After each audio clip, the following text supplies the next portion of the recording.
Hello everyone, so ito po yung box na in-order ko para sa gift ng aking asawa at anak at sa pusa namin. So ayan yung nakikita nyo.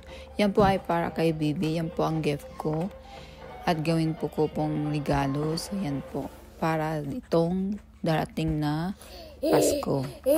So ito naman po yung sa asawa ko na iririgalo ko. Ito pa isang gun whiskey decanter na meron pong 4-shot glass. Yan po, para po din yung ano niya, gun, na yung gun niya for decor lang po yun sa bahay, hindi po totoo.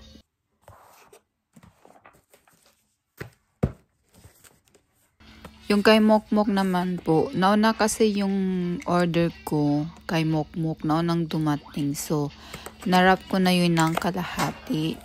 So, kaya may papakita ko na lang sa inyo yung ngayon umpisan ko na po pag-wrap ng gifts para sa aking mga mahal kong asawa at anak at pusa namin.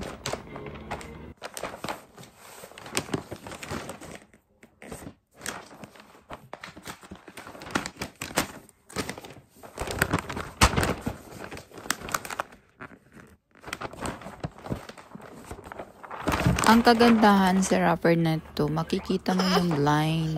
So, pag nagsukat ka sa regalo na ibabalot, ayan, makikita mo yan line na dyan, at dyan yan yung putol, guntingan. So, diba? Para hindi rin mahirapan. Ang galing din nila.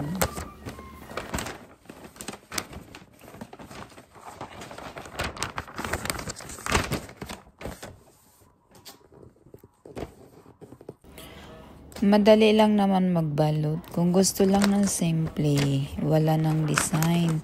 Pero kung gusto mo lagyan ng design, lalagyan mo ng kunting design. Yung magkaka-idea ka, naglagyan mo ng design. So, ayan. Ito yung sa asawa kong ireregalo ko. Lalagyan ko ng kunting design.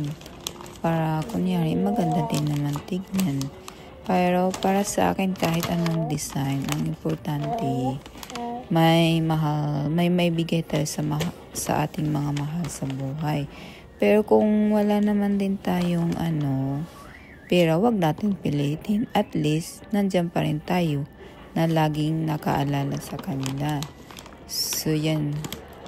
Pagkatapos naman yan, pag-wrap ko ng gift, ayun, pakakainin ko naman si Bibi.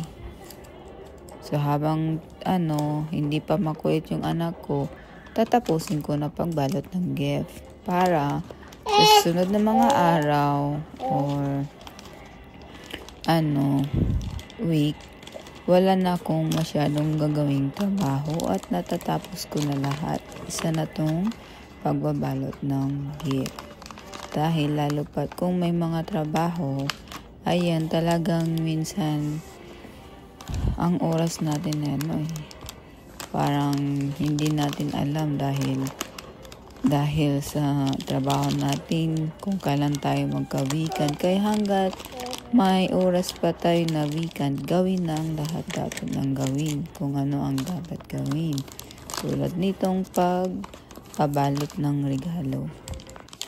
Napapansin kong ilang minutes na ata yung andyan pa rin ako, hindi pa rin maayos-ayos. Ay, ganito talaga pag hindi sanay magbalot ng mga regalo. Dahil nga naman, babalot lang kasi ako ng regalo kung may okasyon. Tulad nitong Christmas, birthday, yun lang, diba? Pero at least may idea tayo na magbigay ng regalo,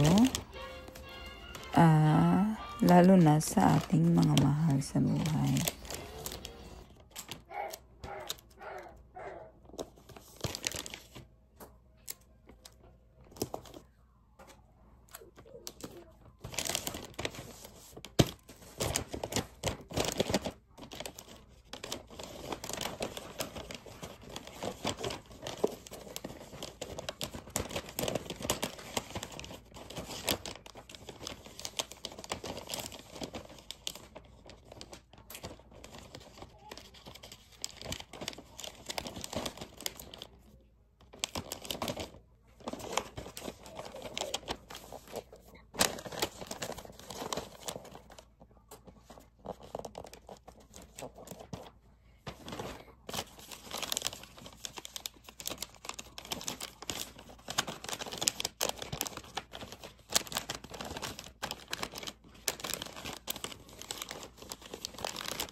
guys, ayan, natapos ko na yung para sa asawa kong iririgalo. Natapos ko na din pagbabalot. Ngayon naman itong kay Bibi naman ang isusunod ko. Ayan naman din yung pangalawang makulit kong anak.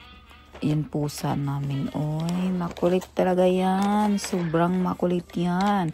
Pero napakabait yan kasi never pa yan mga gatsa kay Kendrick sa anak namin.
Itong kay Bibi naman, ang style naman sa pagbalot ng kay Bibi, walang style. So, yan, simple lang.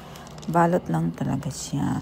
So, yung naririnig yung anak ko, parang natatakot. Ganyan talaga siya pag naglalaro. Kala mo naman ano nangyari, pero wala pala. So, yan lang. Kaya wag na po kayo magtaka. Bakit ganyan reaction ng anak ko? Dahil ganyan talaga yan siya. Kahit ako nasa bahay na nakabantay sa kanya, akala ko kung ano na, pero wala. Titingin lang siya agad tapos tatawa at smile. Kasi ako naman nag-aalala, akala ko may nakita siyang hindi maganda or natatakot siya. Wala pala.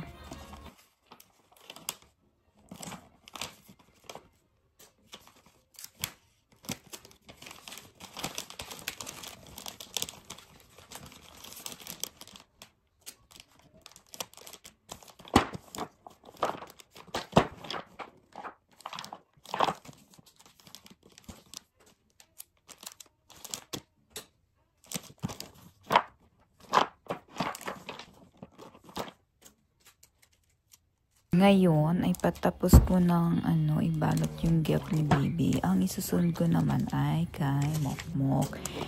So ito naman din yung kamokmok na hindi ko natapos kagabi. Kaya ngayon tatapusin ko. Dahil nga po sabi ko na una dumating yung order ko na iregalo ko kay Mokmok. So ayan, nabalutan ko siya ng kalahati.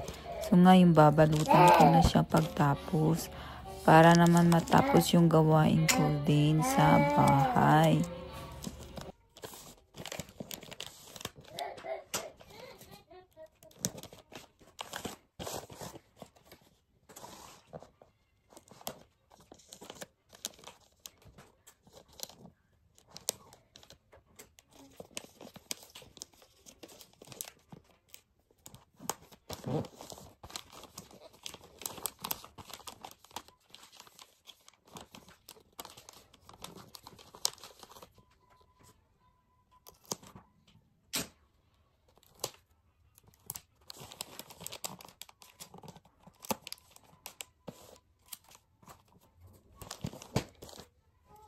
So ito na nga, natapos ko na din yung 3 regalo para sa iririgalo ko sa aking pamilya. So ito naman yung kay Mokmok. Tapos naman lalagyan natin ng ribbon para naman din magka itsurang regalo talaga. Sayang. Kung hindi pa po kayo subscribers, mag-subscribe na po kayo sa aming YouTube channel. Sa mga nag-subscribe naman, please wag niyo pong kalimutan mag-likes. Sayang na, ito yung kay Mokmok, ito yung kay Kendrick, at sa asawa ko.